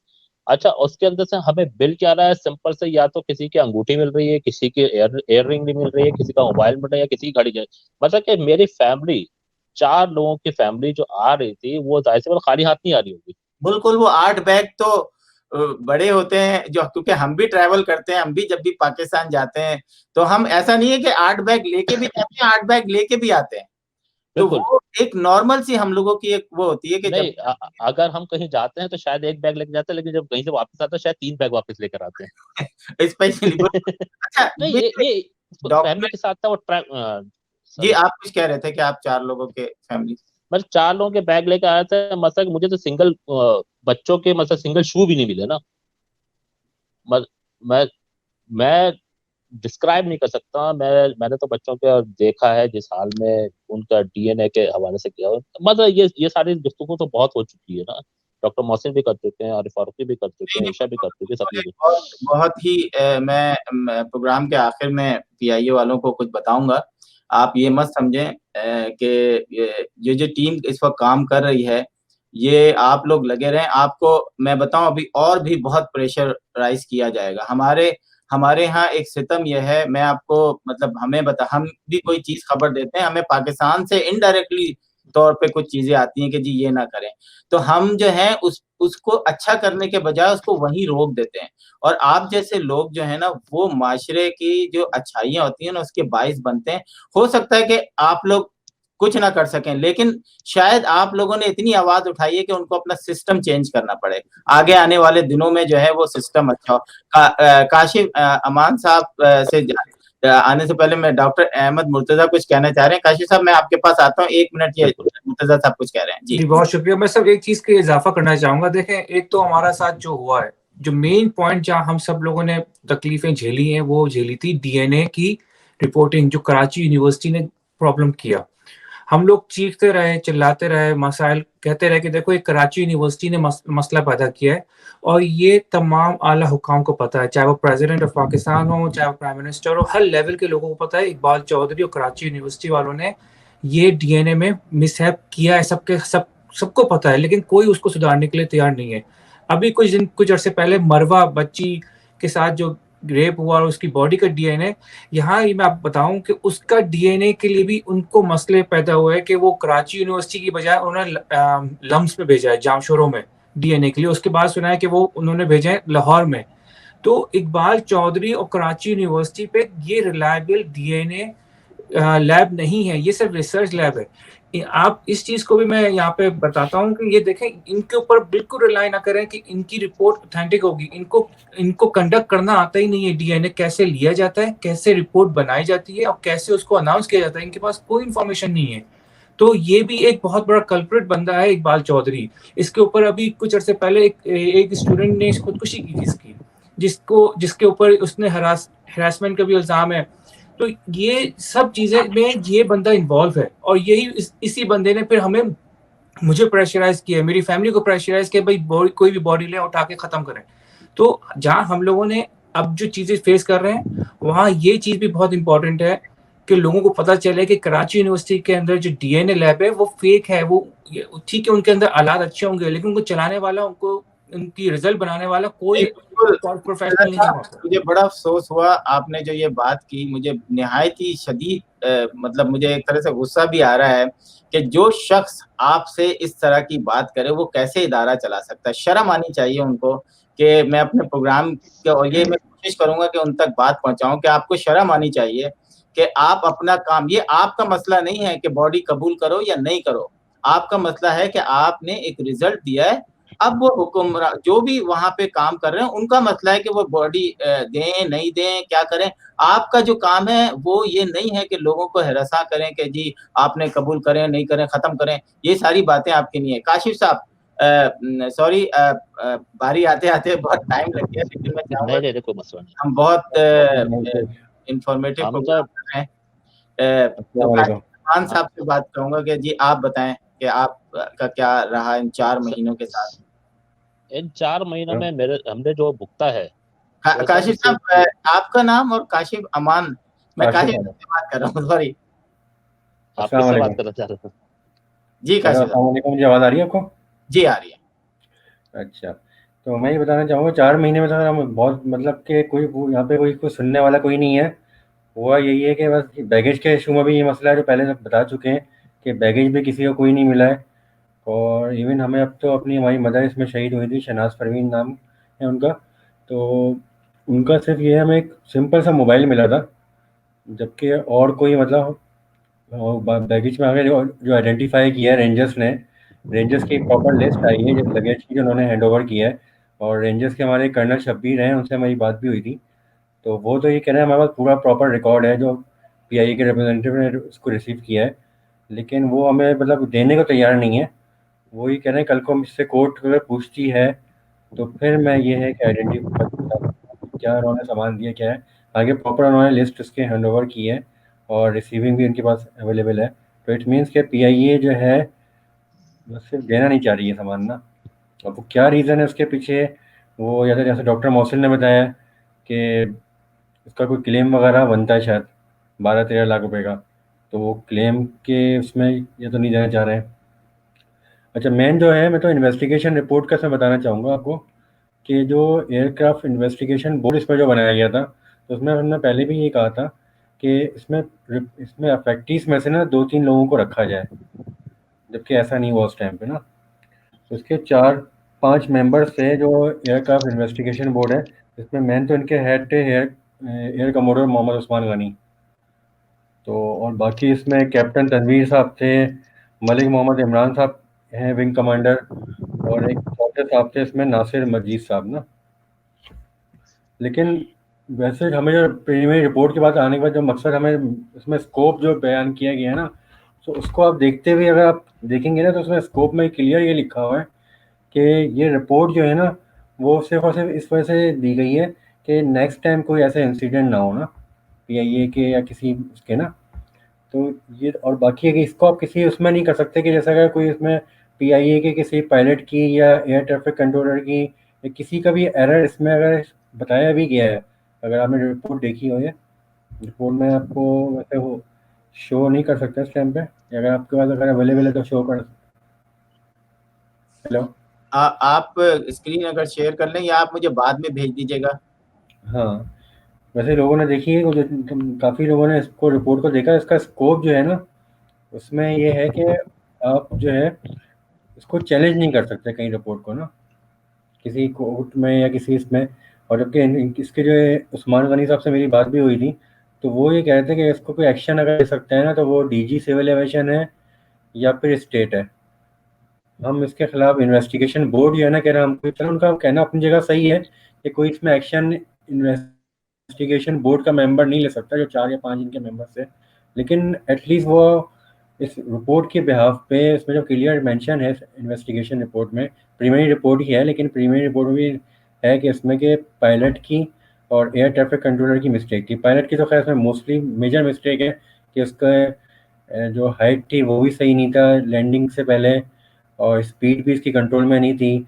और जबकि एयर ट्रैफिक कंट्रोलर ने इनिशियली तो उसको पॉइंट आउट किया था कि गो राउंड का बोला था कि आप एक गो राउंड करके आए ताकि स्पीड और आपकी कंट्रोल में आ जाए, लेकिन जब उसने देखा था कि इसकी लैंडिंग की पोजीशन नहीं है, एसओपीज फॉलो नहीं कर रहा, तो लैंडिंग की परमिशन ही इसको अलाउ नहीं करनी चाहिए थी ना इनिशियली फर्स्ट टाइम के अंदर। नहीं, वो आपने क्या होगा, वो एक मैसेज आया था बड़ा अच्छा सा, वो जानते ही हैं कि जी पाकिस्तान के अंदर ऐसा हो जाता है, वो मना करते रहते हैं। कोई पायलट जो है वो इतना स्ट्रांग होता है वो किसी की खातिर ही नहीं लाता जो टावर पे बैठे होते हैं। और ये मतलब वो आम बात कर रहे हैं कि ये आम बात है, पायलट जो कह देता है वो आखिरी होता है जो कंट्रोल। और फिर एक हमने एक प्रोग्राम किया था अपने ही फोरम पे से जिसमें हमने इंटरनेशनल वो पायलट लेकर आए थे जिन्होंने इस जहाज को उड़ाया हुआ है और ट्रेनर है हमारे साथ, हमारे टीवी चैनल में डॉक्टर मोबी हैं उन्होंने।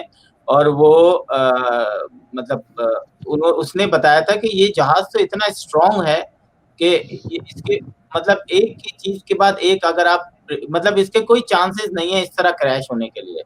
तो लेकिन हम जो है ना, हमने पहले भी मैं कहूंगा कि हम सजा नहीं देंगे, हम तो रेपिस्ट को सजा नहीं देते। मतलब एक लड़की को डेली बेसिस पे 4 से 5 रेप हो रहे हैं, आप मुझे बताएं क्या डेली बेसिस पे सजाएं मिल रही हैं? नहीं मिल रही। तो जिस मुल्क में इंसाफ का ये हाल होगा वो उसमें, और मैं चाहूंगा कि आप लोग प्लीज, अब हमारा जो नेक्स्ट मेरा अपना वो है कि मैं इंटरनेशनल इंश्योरेंस कंपनीज के कुछ एग्जीक्यूटिव्स को लेकर आऊंगा, मैं छोड़ूंगा नहीं, मैं आप लोगों के साथ हूँ, क्योंकि हो सकता है कि हमारे इस अमल से आइंदा आने वाले लोग जो है ना शायद वो बेनिफिट उनको कुछ मिले। लेकिन पीआईए जो है वो उसके अंदर यकीन करें, मैं तो अमेरिका के अंदर देख के हैरान रहता था, नहीं 2 आदमियों के काम जगह की जगह उन्होंने 20 लोग रखे हुए थे और सब वो, खैर उस पर बाद में बात करेंगे। मैं प्रोग्राम को क्लोज करने जा रहा हूँ। मैं चाहूंगा कि एक बात और कहना चाहूंगा जी जी, इन्वेस्टिगेशन रिपोर्ट जो है ना, जो भी मतलब इससे आई हुई उनकी टीम है इन्वेस्टिगेशन बोर्ड, मुझे इसकी जो पिछला जो इंसिडेंट हुआ है ना दिनेश जमशेद का, उसकी रिपोर्ट भी अभी सुप्रीम इसके हाई कोर्ट में केस चल रहा है, तो मालूम ये हुआ है कि अभी तक उन्होंने फाइनल रिपोर्ट नहीं दी है और उसके जज ने उनको यही कहा है, मतलब हर उसमें जो भी पेशी है उसमें होने वाला सर कुछ नहीं होने वाला। ये जो जजेस भी हैं इनका कंट्रोल टावर भी कहीं और जाके मिलता है। हमारे यहाँ जस्टिस सिस्टम है ही नहीं, जीरो है। आपके जानने वाले हों, आपके पहचानने वाले हों, बड़े से बड़ा जज जो है ना, वो कहते हैं ना कि अब लॉयर वॉयर को खरीदने की क्या जरूरत है, डायरेक्ट जज को खरीदो। तो ये इन्होंने वो मिसाल कायम की है पाकिस्तान की जुडिशरी में जो पूरी दुनिया में कहीं नहीं मिलती। इन्होंने वो फैसले किए हैं कि उनके, अगर मैं समझता हूँ कि पाकिस्तान को इस वक्त जो है ना सिर्फ जुडिशरी के फैसलों पे क्लैप्स हो जाना चाहिए कि जो महकमा सबसे ज्यादा अच्छा होना चाहिए था वहां पर इतनी ज्यादा करप्शन है। नीचे एक ही जज एक दिन में एक ही आदमी को देखता है, 4 दफा झूठी गवाही देके चला जाता है। आप उनसे पूछें, एक जज से पूछें कि तुमने लास्ट 1 महीने में कितने फैसले किए, वो अंगूठा दिखाएगा आपको कि नहीं जी मेरे से नहीं हुए, क्योंकि एक ही पुलिस वाला इन्वेस्टिगेशन करता है 100 केसेस की, 100 के 100 लोग रिहा हो जाते हैं। जज की ये हिम्मत नहीं होती पूछने के लिए कि भाईजान आपने 100 केसेस इन्वेस्टिगेट किए हैं, उसमें से 2 को भी सजा नहीं मिली, आप इस काबिल नहीं है कि आप इन्वेस्टिगेशन करें, दफाओ। अभी एक पुलिस वाले ने अपने ऊपर आग लगा ली सिर्फ इसलिए कि उसने एक शराब ले जाते हुए बंदे को पकड़ा। थाने वाले ने कहा कि इसको छोड़ दो, ये तो सियासी आदमी है, हम इसको गिरफ्तार नहीं कर सकते थे। और उसको फिर उन्हीं 2 लड़कों ने जिनको पकड़ा था थाने के अंदर इतना मारा, वो इतना दिल बर्दाश्त हो गया कि उसने अपने आप को आग लगा के मर गया वो। तो ये हमारा हाल है कि हम हमारे पाकिस्तान के अंदर हम किस किस चीज पे रोएं।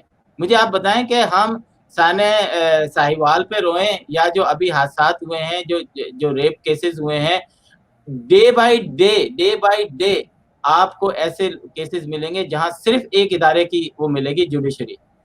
छोड़ दिया जाता है जी, ऊपर से प्रेशर आ गया। यहाँ एयर मार्शल साहब को मैं अच्छे अल्फाजों से याद करता हूँ कि जनाब आप यस सर सुनने के आदी हैं, लेकिन ये एक जो इदारा है ना, ये पब्लिक का इदारा है।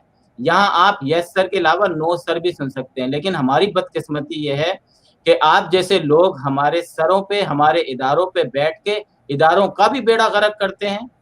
पीटीए, इसका पाकिस्तान स्टील ले लें, कोई भी इदारा ले लें, क्योंकि आप सुनने के आदी हैं यस। अब मसला ये है कि जब आप पब्लिक डोमेन में आते हैं, पब्लिक डोमेन में ये होता है कि क्या चीज आप पब्लिक के लिए अच्छी है, क्या ये आपने नहीं है जी मैंने कह दिया बस ये होगा, क्योंकि आप इसके आदी होते हैं और फिर आप इदारे को भी खराब करते हैं। तो मैं जनाब इमरान खान साहब से कहूंगा कि मदीने रियासत में जो है वो 2 साल से शायद हमें कोई एक ऐसा किस्सा सुना दें जिसका फैसला मदीने की रियासत की तरफ से हुआ है। ये तमाम लोग जो आज मेरे साथ बैठे हैं ये किस बात पे रो रहे हैं? सिर्फ एक बात पे रो रहे हैं, रेंजर्स कह रही है 90 बैग हमने दिए हैं, सिविल एविएशन या पीआईए के काम कह रहे हैं नहीं जी हमें नहीं मिले। तो फिर मैं लानत किस पे भेजूं? मुझे बताएं, आपका पीआईए का इदारा और रेंजर्स का इदारा दोनों में से एक गिल्टी है। अगर रेंजर्स का इदारा है तो उसे बुरा कहना चाहिए, वो कहें कि जी हमें तो बैग नहीं मिले, ले आए रेंजर्स वाले को।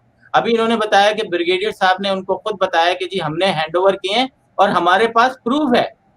तो पीआईए वालों तुम्हें शर्म आनी चाहिए और ये याद रखो कि ये इन लोगों की ये जो बैठ के अपना टाइम वेस्ट कर रहे हैं दुनिया के मुख्तलिफ ममालिक में बैठ के, पाकिस्तान के अंदर बैठकर, इस वजह से कि वो आगे आने वाले ऐसे वाकयात को रोकें और इस वाले वाकये में उनको जस्टिस मिले। और इनका क्या है मुझे बताएं, ईशा ये काशिफ साहब हैं, आरिफ साहब हैं, इन लोगों का क्या स्टेक बनता है? ये किस लिए वो कर रहे हैं कि एक बंदे ने एक इंश्योरेंस ली है, एक हादसा हो गया, खत्म हो गया, आप उसको 4 महीने हो गए, आप अभी तक रुला रहे हैं, मतलब कहाँ जाएंगे? और आप ये मत समझें, अगर आप इनको तोड़ सकते हैं तो तोड़ लें, कभी गोली से तोड़ लेते हैं, कोई धमकियों से तोड़ लेता है, कोई प्यार से तोड़ लेता है, लेकिन मैं समझता हूँ आरिफ साहब, अगर आप जैसे लोग इस ऐसे जगहों पर हों तो माशरा जो है ना वो थोड़ा-सा अच्छाई की तरफ जाना चाहता है, चला जाएगा। मेरा ख़्याल है मैं ज़्यादा ही गुस्से में आ गया हूँ, क्योंकि मैं ऐसी चीज़ें देखता हूँ तो सर मुझे बड़ा एक चीज़ मैं इसमें आप में इनपुट करना जी, चाहूँगी। जी। जी, आसिम रऊफ साहब जो हैं, जो इनके लीगल एडवाइज़र कहलाते हैं, उनके पास जब मैं और मेरी मदर गए कि जी हमें क्या है, हमने सारी लेटर, सारी चीज़ें बनाकर दे दी हैं कि ये चीज़ें मिसिंग है, ये चीज़ें हमें नहीं मिली हैं और इतना-इतना कैश, इतना-इतना सब कुछ था, तो वो ये बड़े मज़े से कह रहे हैं कि मैडम आप क्या करेंगी लगेज लेके? पर लगेज जो है किलो का जो है 1000 रुपीज़ आपको मिलेगा, टोटल आपको 30,000 इसमें मिलेगा, आप 30,000 लेके क्या करेंगे? आप ये बताएं, आप जल्दी-जल्दी सक्सेशन सर्टिफिकेट बनाएं और जो है आपको हम पहले अमाउंट देंगे, हम आपको पहले अमाउंट देंगे, ये मेरा आपसे वादा है, आप सक्सेशन पहले बनाएं। फिर हमारी सीईओ से मुलाकात हुई, जब हमारी सीईओ से इतनी जद्दोजहद के बाद मेरी मुलाकात हुई, उनके ऑफिस में जाके मैं बैठती थी कि मैंने सीईओ से मिलना है, अरशद मलिक साहब से मिलना है।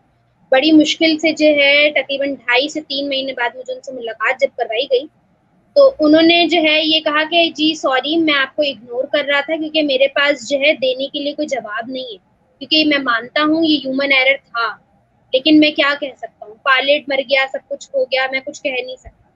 और मेरे पास तो अभी हाई कोर्ट की तरफ से इतने जो है रिस्ट्रिक्शंस लगी हुई हैं कि मैंने 50 रिक्रूट करने होते थे तो मैंने 500 कर लिए, तब वो बाकी जो 450 हैं उनको मुझे फिर आराम से गोल्डन हैंडशेक के साथ निकालना है।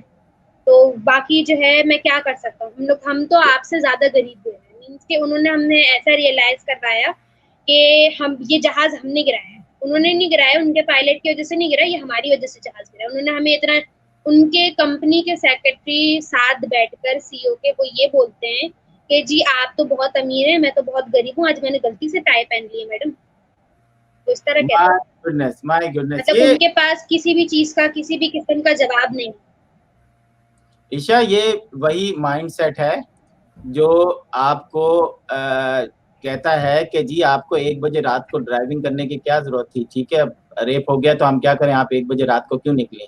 ये वो माइंडसेट है, ये हमारे ऊपर उन लोगों को बिठाया गया है, और आप जैसे लोगों की वजह से जो पाकिस्तान में आज थोड़ा बहुत रत्ती बराबर जो चल रहा है, वो सिर्फ इसी वजह से। हमने देखा कि डिफेंस के अंदर पानी 8-8 फुट आया, जब वहां पर एक गमला भी नहीं टूटा और उन्होंने 49 लोगों पे या 47 लोगों पर एफआईआर काट दी। सर्विंग ब्रिगेडियर, मतलब आप कौन सा काम कर रहे हैं भाई? या तो आप डिक्लेयर कर दें वॉर हो गई है पाकिस्तान वर्सेस ऑल कंट्री, अब जो है वो किसी के राइट नहीं होंगे, आइन मुअत्तल हो गया है, करें हुकूमत, जंगल का कानून बना लें, जो पावर है जिसकी लाठी उसकी भैंस। लेकिन अगर आप समझते हैं कि ये मदीना की रियासत है, तो अब मदीना की रियासत तो खत्म हो गई है, ये कहीं और की रियासत लग रही है।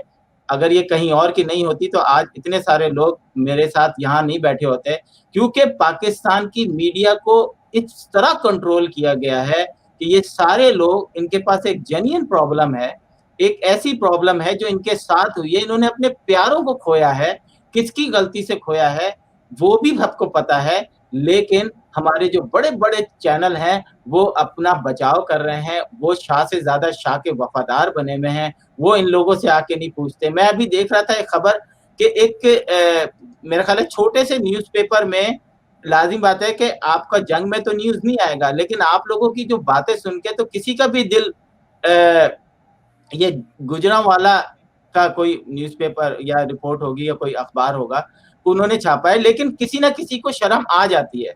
लाड़काना कैडेट कॉलेज में एक हादसा होता है, उसको वाशिंगटन से हम अपने प्रोग्राम में उठाते हैं, उसके बाद हर जगह उठता है और उस बच्चे को फिर जो है अमेरिका लाके इलाज कराया जाता है। तो जरूरी है कि हम यहाँ से बोलें, क्या आप वहाँ इंसाफ नहीं दे सकते? और एयर मार्शल साहब, ये आपको जाना पड़ेगा, यहाँ पर आपका यस सर सुनने कोई नहीं आया, अभी आप जो व्हील चेयर को धक्का दे रहे थे, इस पे भी मैं एक प्रोग्राम करूंगा और आपका पोल जरूर खोलूंगा, क्योंकि हम आपसे खौफजदा नहीं हैं और आप इन लोगों को भी खौफजदा नहीं कर सकते। मैं चाहूंगा कि मैं 2-2 मिनट लास्ट आप लोगों से जो भी आप कहना चाहें, काशिफ अल्ताफ साहब से। जी काशिफ अल्ताफ। मलिक साहब से कि मतलब कि आपने ये बोला कि वो व्हील चेयर को धक्का लगाए थे तो उनका काम नहीं था, लेकिन मैं ये कह रहा हूँ कि उनका यही काम था। वो व्हील चेयर को ही धक्का लगा सकते हैं, व्हील चेयर को ही चला सकते हैं, पीआईए को नहीं चला सकते। नंबर 2, आपने कहा कि वो यस सर करते हैं, तो मैं ये कहता हूँ प्राइम मिनिस्टर ऑफ पाकिस्तान भी यस सर करता है, और इसके अलावा मैं कुछ नहीं कहूंगा। और इनका कंट्रोल टावर कहाँ है ये भी आप भी अच्छे से जानते हो, और मैं तो पिछले 23 साल से जानता हूँ, क्योंकि मैंने सिस्टम के खिलाफ बड़ी जद्दोजहद की है, जिसका नतीजा मैंने भुगता हुआ है और बहुत बुरी तरीके से थैंक यू। भुगता हुआ है। काशिफ अमान साहब। Thank you. सब वही रिक्वेस्ट है कि एक तो एयर ट्रैफिक कंट्रोलर जो है इसको सामने लाया जाए, जो भी है ना, या उनका जो भी सेफ्टी सिक्योरिटी के जो भी डिपार्टमेंट के लोग हैं उनको सामने लेके आए, और इन्वेस्टिगेशन रिपोर्ट जो फाइनल है ना, वो बस फरवरी तक आ जानी चाहिए इनकी रिपोर्ट ना, जो इनका कमिटमेंट है। Thank you. तो ये पर्ची पे आने वाले लोग जो है ना, वो सामने नहीं लाए जाते, क्योंकि वो भांजे भतीजे और चचा और वो निकल आएंगे, तो आप भूल जाएं कि ये सामने आएंगे, क्योंकि सामने आते ही साथ पोल खुल जाएगा इनका। जी डॉक्टर अहमद मुर्तजा साहब। जी, मैं सिर्फ आखिर में सिर्फ ये कहना चाहूँगा कि पहली चीज़ कि इकबाल चौधरी की जगह किसी और को वहाँ पे कराची यूनिवर्सिटी के अंदर जो लैब है उस पे किसी को लगाया जाए, क्योंकि सिंध में वाकई में ज़रूरत है डीएनए लैब की, लेकिन इकबाल चौधरी उसको सही प्रॉपरली हैंडल नहीं कर रहे। अभी भी एक एक्सीडेंट हैदराबाद जामचोरों की तरफ एक हुआ है, नूरियाबाद में 15 लोग उसमें उनका इंतकाल हुआ है, उनका डीएनए भी कहीं और गया है। वो कराची यूनिवर्सिटी उन लोगों को सिंध गवर्नमेंट ने नहीं भेजा है, क्योंकि उनको पता है कि ये लोग कैपेबल नहीं है इस चीज़ के लिए। दूसरी चीज आपने कहा मदीने की रियासत, हम भुगत चुके हैं। मैंने पर्सनली खुद गवर्नर इमरान खान के पॉलिटिकल सेक्रेटरी मिलिट्री ताशी सबसे बात की है। इनको पता था कौन गलत है, किसने गलती की है, लेकिन मुझे ये कहा गया मिलिट्री ताशी की तरफ से कि तुम कराची लाहौर खेल रहे हो, और ये जो है आपके अली जैदी वो हमारे घर में बैठ के गए थे। तो पीटीआई को हमने जाती तौर पे देख लिया है कि ये सारे वो लोग हैं जो आए हुए जिन्होंने चंदा जमा किया है शौकत खानम के लिए, ये हमारे लिए कुछ नहीं करेंगे। हमने उस पर्सनली तौर पे मैंने देख लिया है कि किस तरीके से इन सब से रिक्वेस्ट की है कि भाई हमारी मदद करो, कोई तैयार नहीं है करने को। अच्छा, ये क्या बताया, नाम बताया था आपने? चौधरी इकबाल चौधरी। इकबाल चौधरी साहब, इस प्रोग्राम की तवज्जो से मैं आप कोशिश करूंगा ये आपको क्लिप जरूर पहुंचाऊं।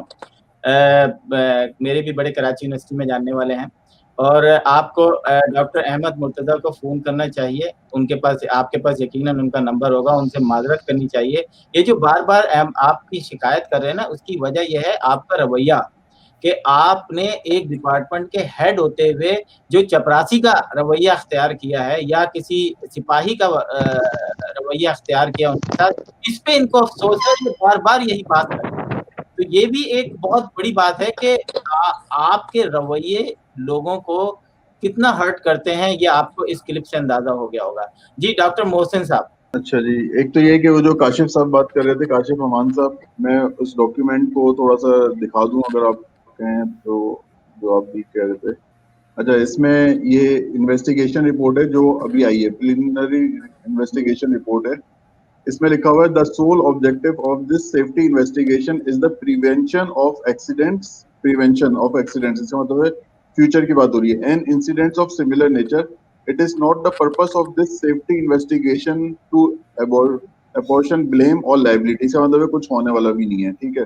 किसी को ऊपर ना ब्लेम आएगा, ना किसी को ऊपर कोई लाइबिलिटी आएगी। कसूर किसका था किसी को नहीं पता। ये इस हादसे की रिपोर्ट है फाइनल, यानी इस हादसे की रिपोर्ट में तो ये होता है ना, जैसे लेट्स सपोज किसी का साथ अभी जैसे ज्यादती वाला केस है, तो आपके मैंने एक रिपोर्ट बना दी है, लेकिन मैं इसमें किसी को कसूरवार नहीं ठहरा सकता, ठीक है। जो होना था हो गया, अगली दफा जब होगा तो देखा जाएगा। तो आप एक मतलब इसका मतलब एक और चांस दे रहे हैं। Accordingly it is inappropriate to use AIB report or any preliminary interim statement of by AIB to assign fault or blame or determine liability, since neither the investigation nor the reporting process has been undertaken for that purpose। अब आप इसमें समझ सकते हैं, यानी वो ये भी कह रहे हैं साथ साथ कि आप इसको रिपोर्ट को कहीं ना पेश कर सकते हैं, ना ऐसी किसी स्टेटमेंट को पेश कर सकते हैं। इसका मतलब है ऐसी रिपोर्ट का या ऐसी इन्वेस्टिगेशन का क्या फायदा, जिसको ना आप अदालत में कहीं पे जाके प्रेजेंट कर सकते हैं। तो इसका मतलब होना तो कुछ नहीं है। तो बेहतर यही है कि एक नया AIB की जगह कोई स्पेशल इन्वेस्टिग जो कि जुडिशियल कमीशन बनाया जाए, उसकी दोबारा से एक नई कमेटी भी बने। आप जैसे नाम बताया, air commodore Usman Ghani, air marshal Arshad Malik, यानी ये सारा क्या है? यानी मीन्स ये तो जो मदीने की रियासत में जो एक इमरान खान वर्ड इस्तेमाल करते थे, कॉन्फ्लिक्ट ऑफ इंटरेस्ट, तो ये तो कॉन्फ्लिक्ट ऑफ इंटरेस्ट है। ऐसी टीम तो होनी नहीं चाहिए थी। और जो जैसे बात हुई कि 2-3 मेंबर्स, तो मेरी प्रेसिडेंट साहब से बात हुई थी, आरिफ अलवी साहब से, उनका कॉल आई थी मेरे पास कि ताजियत के लिए, ठीक है, अराउंड आफ्टर 2 वीक्स के बाद, ठीक है, वालदा की तदफीन हो चुकी थी हमारी। तो मैंने उनसे कहा कि आपने एक AIB बनाया है, तो आप इसके अंदर फैमिली मेंबर्स को तो रखें। कहने लगे कि फैमिली मेंबर्स को हम लोग इसलिए नहीं रख रहे कि वो लोग इररेलीवेंट हैं, ठीक है। मैंने कहा आप किसको इररेलीवेंट कह रहे हैं? कहने लगे कि उनको टेक्निकल नॉलेज नहीं है, ये बड़ा हाई फाई केस होते हैं। मैंने कहा मैं डॉक्टर हूँ, मैं साइंटिस्ट हूँ, मैं इंजीनियर हूँ, मैं बेसिकली इलेक्ट्रिकल इंजीनियर हूँ, साइंटिस्ट हूँ। मैंने कहा आपके PIA का पूरा इदारा में इलेक्ट्रिकल इंजीनियर्स मौजूद होते हैं, इंजीनियरिंग डिपार्टमेंट मौजूद है, तो मुझसे ज्यादा कोई रेलिवेंट हो नहीं सकता इस मामले में, आप मुझे शामिल कर लें, ठीक है। एटलीस्ट मुझे ये तो पता हो ना, मैं इस प्रोसेस के तहत तो गुजरूं कि इस हादसे में हुआ क्या था। कोई तो ऐसा बंदा हो जो कि इसको कह सके कि जो टीम, ये जो रिपोर्टिंग हो रही है सही है। अब जैसे हम लोग गुजरे हैं, जैसे डॉक्टर अहमद मुर्तजा ने बताया कि ये प्रोसेस के तहत गुजरे हैं, तो DNA का उनको पता है। अगर ये नहीं गुजरे होते तो इनको क्या पता होता? ये क्या अभी ब्रीफ कर रहे होते? कुछ नहीं ब्रीफ कर सकते थे, ठीक है। अभी गुजरे हैं तो ये ब्रीफ कर सकते हैं। तो अगर आपको एक दोबारा से इनको जो इन शॉर्ट अगर बताना है, तो इनको एक दोबारा से टीम बनानी चाहिए, एक इन्वेस्टिगेशन बोर्ड बनाए, जुडिशियल कमीशन बनाए, और ये जितने भी एविडेंसेस हैं उन सबको एटलीस्ट फैमिलीज के साथ शेयर किया जाए, ठीक है। जो भी इन्होंने ब्लैक बॉक्स में दरियाफ्त करा वो फाइंडिंग्स बताई जाए फैमिलीज को कि ये कम्युनिकेशन हुई थी। इवन के जो मीडिया पे भी जो क्लिप्स चले वो कटे हुए हैं, टाइम अगर आप उसकी टाइम सीरीज देखें तो कंटिन्यू नहीं है। बिल्कुल। इसका मतलब कुछ चीजें हाइड भी की जा रही हैं। तो इसका मतलब है हम जो फैमिलीज हैं वो कभी रिलाई नहीं कर सकती। तो एक ऐसी AIB बनाना, जो एक तो नंबर 1 कॉन्फ्लिक्ट ऑफ इंटरेस्ट मौजूद है, ठीक है। और ये जब AIB बनी थी तो जो CEO है वो करंट थे, उस टाइम पे वो एग्जिस्टिंग पार्ट थे अपने पाकिस्तान एयरफोर्स का। तो एक ऐसी टीम बनाने का जिसमें कॉन्फ्लिक्ट ऑफ इंटरेस्ट मौजूद हो, तो उसका कोई जवाब नहीं बनता। हो सकता है उस्मान गनी साहब अच्छे बंदे हों, लेकिन ऐसे क्या आप कैसे कह सकते हैं? यानी कॉन्फ्लिक्ट ऑफ इंटरेस्ट तो आएगा, लाजिमी बॉस आपका मौजूद है जिस इदारे की आप तफ्तीश करने जा रहे हैं, तो कैसे आप करेंगे? और आपने खुद भी लिख दिया कि ऐसी रिपोर्ट मैं बनाने जा रहा हूँ जिसको आप अदालत में भी पेश नहीं करेंगे। तो इसका मतलब है हम लोग जब अदालत में जाएंगे तो क्या चीज पेश करेंगे? हमारे पास तो पेश करने को कुछ भी नहीं होगा। AIB को आपने ऑलरेडी मना कर दिया है। डॉक्टर ये साहब, मेरी एक गुजारिश है। डॉक्टर साहब, आप इररिलेवेंट ही हैं। उसकी वजह यह है कि जब हमारे इस मदीने की रियासत में एक पुलिस वाला किसी को कत्ल कर देता है तो उसी थाने के 5 पुलिस वालों को जो है उसकी इन्वेस्टिगेशन के लिए लगा दिया जाता है। तो कॉन्फ्लिक्ट ऑफ इंटरेस्ट हमारे यहाँ यह है कि हम ये नहीं कहते कि जी फलां साहब जो हैं वो कंट्रोल टावर पे हैं या फलां साहब जो है वो मैनेजर हैं। हमारे यहाँ एयर मार्शल का लफ्ज लगता है, एयर कमोडोर का लफ्ज लगता है। हमें समझ में नहीं आता कि एक सिविलियन इदारे में ये सारे लोग या तो अपने ओहदे छोड़कर आए, जब आप सर्विंग होकर आते हैं तो फिर आपको अपनी बका की जंग लड़नी पड़ती है, जिसमें आप किसी का नो नहीं सुन सकते, कोई आपसे बदतमीजी नहीं कर सकता, वरना आप अपने बंदों से लेकर कह के उसको उठवा लेते हैं। तो जब तक ये रियासत में किसी भी बड़े कंपनी में पब्लिक डोमेन में लोग रहते हुए जब फोर्सेस के लोग आते हैं तो फिर इन सारी चीजों को आप माने या ना माने, ये सारी चीजें होंगी और होती रहेंगी, आइंदा भी होती रहेंगी। उसकी वजह यह है कि अक्ले कुल, एक जनरल आता है, एक बड़ा वो आता है, वो अपने हिसाब से मुल्क को टर्न कर देता है। आप पाकिस्तान की तारीख उठा के देख लें कि जब जब कोई आया मुल्क हमारा उसी तरफ, कभी हम चाइना के गुलाम बन जाते हैं, कभी हम अमेरिका के गुलाम बन जाते हैं। 5-5 एयरपोर्ट हमारे अमेरिका के जहाज चला रहे होते हैं। मतलब हम कहाँ जाएं, किधर जाएं, आम आदमी किधर जाए? नया नाजमाबाद बना जो कराची में लोग होते हैं, वहां 8 फीट पानी जमा हो गया। जब जिब्रान और दूसरे जो ह्यूमन राइट एक्टिविस्ट हैं वहां जाने लगे तो उनकी सिक्योरिटी गार्ड समझ गए होंगे, उन्होंने मना कर दिया कि नहीं, हमारे करोड़ों रुपए अरबों रुपए लगे हुए हैं, आप जाके मीडिया में जाएंगे, हमारी जमीन है।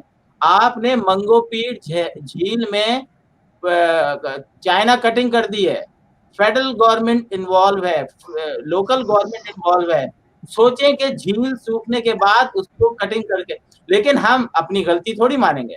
हम कहेंगे जी काशिफ साहब आप खामोश हो जाएं वरना देख लें आपके भी बच्चे हैं। हम डॉक्टर मोहसिन को कहेंगे कि देखें जी आप भी बड़े अच्छे इदारे में, वहां से आप फायर हो सकते हैं। अहमद साहब को कुछ ना कुछ कहेंगे, ईशा को कुछ कहेंगे, काशिफ, और आप सब खामोश होकर बैठ जाएंगे। ये हमारा एक पाकिस्तान का सिस्टम है गवर्नमेंट चलाने का। तो मेरा नहीं ख्याल कि हम आगे कुछ कर सकते हैं, लेकिन आप लोगों की ये कोशिशें, मुझे बड़ी खुशी हुई कि आप जैसे प्रोफेशनल पढ़े लिखे लोगों ने इस चीज को महसूस किया कि ये गलत है और हम आखिरी वक्त तक लड़ेंगे। मैं आरिफ का इंतजार कर रहा हूँ क्योंकि आरिफ को अपने टाइम ही नहीं दिया आज, बल्कि आरिफ आ गए। आरिफ साहब आपके ऊपर है कि आप को आज जो हमने ऑफ द रिकॉर्ड रखा है, लेकिन अब आप ऑन द रिकॉर्ड आ गए हैं, तो आप जो प्लीज कहना चाहते हैं, जो बताना चाहते हैं, आपके पास। जी आरिफ साहब। जी सर, मैं सिर्फ ये कह रहा था कि क्रेडिट आप मुझे दे रहे थे, असल में चीज ये है कि ये क्रेडिट इन सबको जाता है फैमिलीज के साथ जो मेरे साथ खड़े हुए हैं। डीएनए के टाइम पे और टीम थी, इस टाइम पे लीगल टीम जो आप सामने देख रहे हैं ये और टीम है, ठीक है। इनका कोई वास्ता नहीं है। अगर ईशा को देख लें, ये आपको लग रही है लॉयर कहीं से? नहीं ना, ठीक है ना। She has been working in insurance और देखें ये she is gone to the highest office, ठीक है ना। Everybody is committed. क्यों? क्योंकि सिस्टम के अंदर चेंज लेके आना है। हम लोग शुरू से क्या कर रहे थे, अभी तक किसी ने बात किया है इमरजेंसी रिस्पांस सिस्टम पे? अगर कोई प्लेन खुदा न खास्ता डाउन होता है तो वहां उस टाइम पे क्या प्रोसीजर्स वगैरह होंगे? ये बेसिक एक चीज जो अभी तक डिस्कस हो जानी चाहिए थी, ठीक है ना, कुछ नहीं हुआ, ठीक है ना। इस टाइम पे बॉडी रिट्रीवल का या आइडेंटिफिकेशन का कोई प्रोटोकॉल वगैरह अगर डिस्कस हुआ हो, कोई डिस्कस नहीं हुआ। ये एक A4 पेज साइज के पेज के ऊपर बंदा लिख के निकाल सकता है, बाकी तो आपके इदारे हैं ऑलरेडी मौजूद, ठीक है। Is anybody talking about it? नहीं। Is anybody talking about the absence of क्या कहते हैं फायर रिटार्डेंट फोम, क्योंकि पानी फेंका गया था एविएशन फ्यूल के ऊपर। देयर वर पीपल अलाइव जिस टाइम पे प्लेन गिरा था, they did not all of them die on the impact, ठीक है ना। जो आग लगी है उसका 2 घंटे जली रही है, ठीक है ना, उसकी वजह से भी काफी सारे डेथ्स वगैरह हुए हैं। Has anybody talked about who is responsible, या आगे फ्यूचर में इस तरह की कोई चीज होती है तो क्या इनके पास चीजें वगैरह हैं?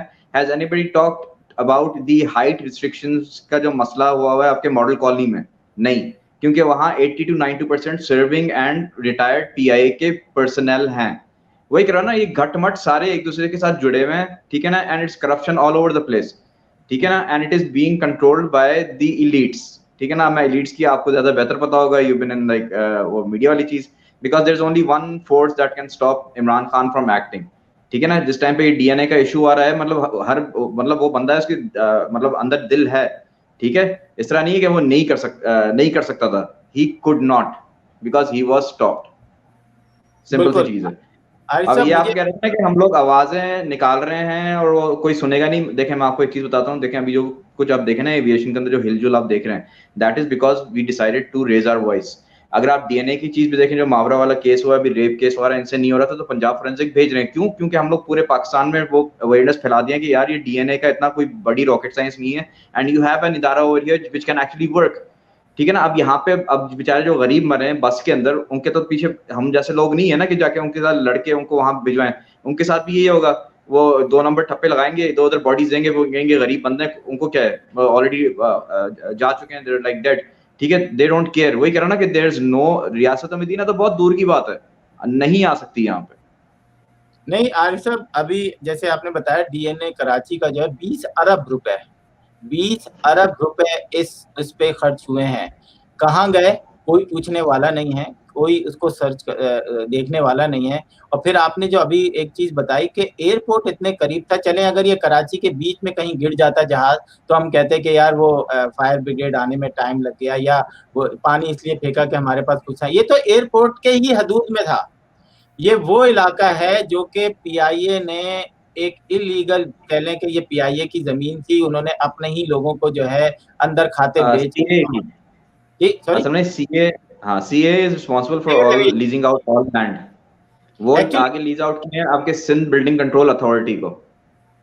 एक्चुअली यही प्रॉब्लम है हमारे यहाँ के सिविल एविएशन हो या पीआईए हो या जितने भी जो इस तरह के इदारे होते हैं, तो इसमें जो भर्तियां होती हैं वो सिर्फ मेरिट पर सिर्फ 7.5 भर्तियां होती हैं, और उसमें भी घपला होता होगा। सोचें कि आपके एक जिना हॉस्पिटल में अगर भर्ती हो रही है तो उसमें मेरिट पे सिर्फ 7.5 लोग आएंगे, बाकी सारे लोग जो हैं वो पवे पे आएंगे, सोर्स पर आएंगे या कोटे पे आएंगे। तो जिन इदारों में इस तरह की भर्तियां हों, फिर उसका यही हाल होना है, फिर मैं और आप कुछ नहीं कर सकते। नाज़रीन, आज का प्रोग्राम जो था उसको हम उसको ख़त्म करते हुए ये बात कहना चाहूँगा कि पाकिस्तान की गवर्नमेंट इस वक्त जो मदीने की रियासत चला रही है, सिविल एविएशन के तमाम लोग, हम स्पेशली मैं रुकूंगा नहीं, मैं इस पे फिर फॉलो अप प्रोग्राम करूंगा। आरिफ साहब और आप लोगों से भी मैंने पहले भी कहा था कि मैं इसको कंटिन्यू रखूंगा।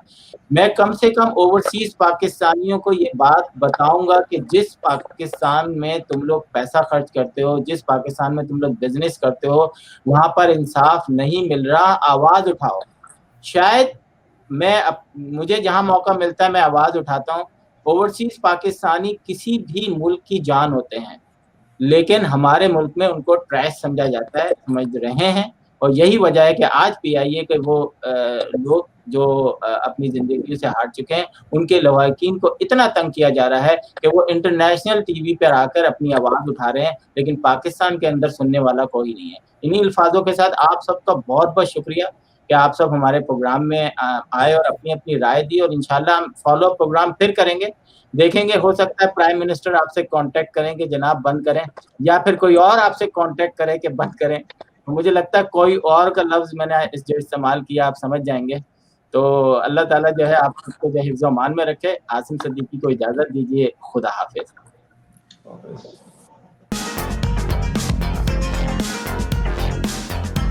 Washington Night Show with Asim Siddiqui.